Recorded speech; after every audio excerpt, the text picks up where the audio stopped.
Gaming in their wonderful scaling lineup na napabilis ang kanilang snowball. Ang tanong, mapapatagal kaya ng Team Liquid Philippines ang serye na to to a game number 3? Pasok na tayo sa Land of Dawn. Let's look at the early game. Ano bang ine-expect natin na pwedeng mangyari in the early parts of this game? Honestly, major requirement for TLPH na ipanalo yung early game. Every turtle, they should be able to win.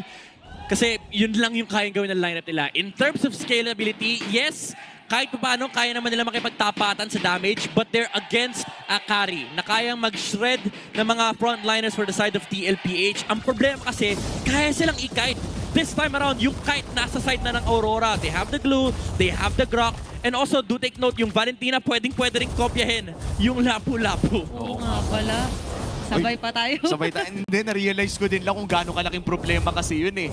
Yung tipong nagbe-bravest fighter yung Valentina sa harapan ng marksman mo. May dagdag frontliner eh. Ang hirap, di ba? May Kite Brothers na nga. Literally kite. And then yung pwedeng mga mag-play dito for Aurora and as well as for TLPH. Parang masyado tayong skill-based dependent din sa mga pasok din later on ni Sanford. And sa totoo lang, no, when we look at the Gisun Shin, isa rin yan sa mga mailap talagang hanapin when you are a Fred rin. Yes, makakapag-dash ka, siguro makakahit ka ng konti.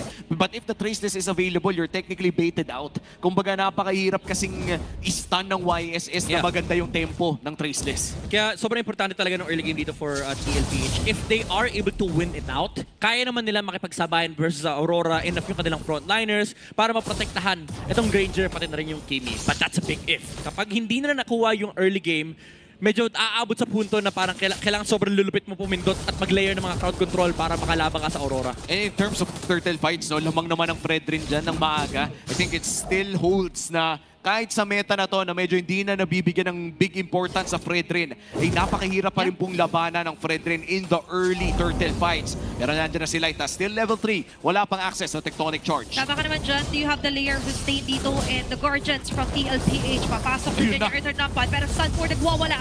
Katulad kanina, sabi ko lang nakaasa rin tayo sa kung ano nga ba magiging timing for TLPH. Timing naman doon na rin. Edward! Easy, pero mahuli pa rin sila ni Edward. And then spread with a grab. Sasabunan sa JP, ibabalik sa laban. Nagkakagulo-gulo ng targeting, pero hindi magugulo dito is yung pagtakas nga ni Edward. Natuloy-tuloy pa rin ang abate. Mukhang first blood ba makuha dito nila Sanji with a jetpack. Yes, indeed. Nag-flicker at na-punish. At mukhang mapapunish pa ng mas malala dahil papasok na muli si Sanford at mga agaw pa si Carl Tizzy. Nagpakita ng aggression ng Aurora Gaming at mukhang nalugi pa sila doon. Yeah, yun talaga yung strength ng lineup dito ng TLPH. So many frontliners. Lalo na't may revitalize pang kailangan i-burn through dito for JP. For Aurora, medyo kulang pa yung kanilang damage ng early game. You have to respect itong frontline aggression na ginagawa ng TLPH. Unfortunately for Demon Cat, ginamit niya retribution niya sa auto-invade mula kay Carl Tizzy. At yung auto-invade na nanggaling kay Cartesi gives them this 1K gold plate. Tandaan natin, nakuha din nila ang pinakaunang pagong. And sinabi mo na nito, Midnight, na ang kanilang key to victory dito ay win the early game. And right now, ginagawa naman na nila yun for Aurora Gaming. Nako, sasaktan lamang si Sanji, pero mukhang napapabagal na nila si Demon Kai. Yeah.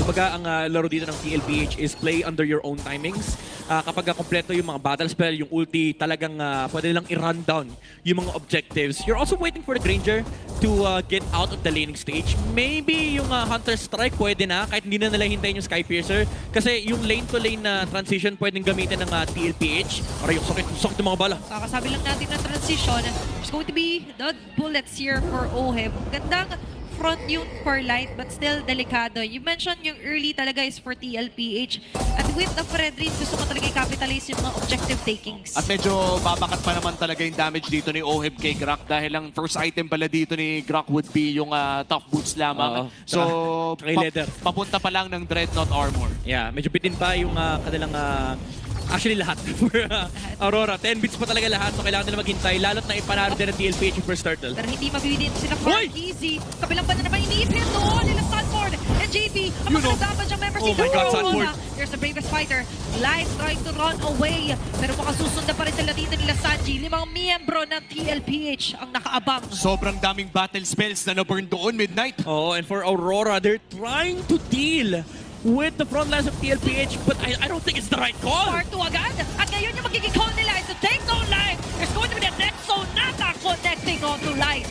Akala ko talaga, men, nung nalagyan na ng Earthen Rampart, akala ko play na ng Aurora Gaming with TLPH. O, no ngayon kung wala na kaming exit, wala namang kaming balak umalis. Kaya nga, may revitalize pa kasi. Yue, Davis Ayaw Fighter. umalis. Anong exit? Ito, entrada. Entrada para sa TLPH. Makabasag. Mabawasan yung mid-tier turret para sa Aurora. Bitin pa. Yung Aurora, ang pinili nila dito for the first two turtles is contest.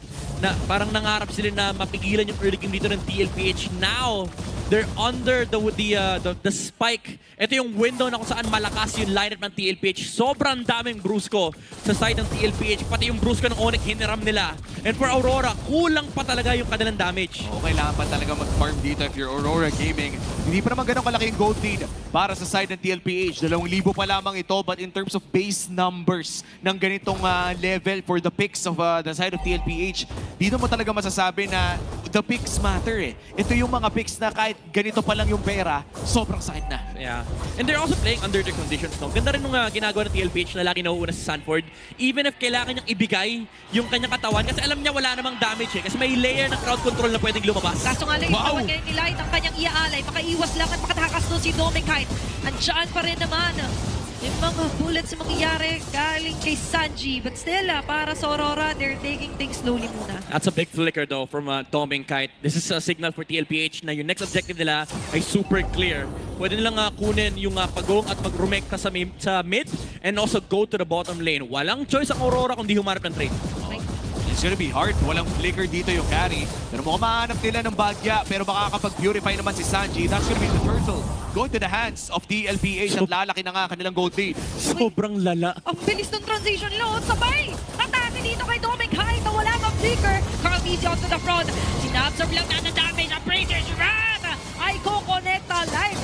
Going down. US! Well! Na ngayon ay matatanggal. Oheb with a double kill na. At doon si Demon Kite na sunod nilang punteriya, pinalayas sa sarili niyang purple bomb. And Aurora Gaming ngayon, nalulugi na ng 6,000. Ayaw pa atang pauwiin. JP, going to check that push. Hindi tatama ang gulong at makakaalis si Demon Kite. Alam mo, sa ganitong laro ng TLPH, hindi mo talaga hindi mo maaalala at maaalala mo yung panahon na nag-M4 champion ang TLPH. Ganito yung ecosystem, men. Imagine mo si Carl TZ naka-Fred rin. Ito yung ang nakakatuwa, parang hindi nawala yung tulis. Ibang Carl tusok to eh. Nanunusok din naman si Fredrin pero ibang klaseng tusok yung nakikita natin. And for TLPH, lumalaki na ang kanilang kalamangan. Sisilipin natin ang in-game equipment hatid ng Infinix. Looking at the armor stacking na ginagawa ng TLPH, wala talaga silang paki sa damage na pwedeng ibato ng Aurora Gaming. Ano pa talaga, lugi pa sila sa items, lugi pa sila sa defensive and aggressive item. Yung physical damage, yung magic damage, kulang na kulang pa. Aray ko. Kamutigan nyo na. That's a big info para sa TLPH. Iwasan nila yung tectonic charge na may Earthen Rampart here para kay Light. Wala rin flicker. So ngayon yung chance nila para umatake. Tuloy-tuloy pa rin naman sa damage dito para kay Sanji. May ibig sa sitwasyon. Edward? Si Edward nakakapit with grab. Kaso nga lang siya yata hindi ka-grab by the neck dito nila. Oheb with a mega kill. Kinalabit ng dating kakampi, pare. With that Death Sonata at mataba na nga si Oheb dito, pre. Imagine, ganun kakapal yung stacks ng kanyang Skypiercer. Tinanong kanina yung mga tao anong favorite yung meta. Sabi ni Oheb, na-miss ko yung ube. Ganito sila nun.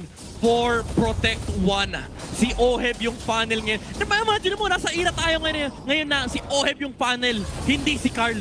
Diba? And nagre-reflect talaga Emily dito na kaya talaga ng iba't ibang variations para sa TLPH. Napapagana nila to. 0-6 by the way yung kill score natin. Sobrang tindi kasi ng na-establish na win yung lead ng TLPH because of the fact na sinubukang i-contest ng Aurora dito yung TLPH without any trades whatsoever. Kapag natalo ka, ganito talaga yung mangyayari. Death ball for TLPH. Aray ko po. Aray ko po. Ay! Solo nga ba yung kill na yon? Demon kahit makaka-exit pero duguan.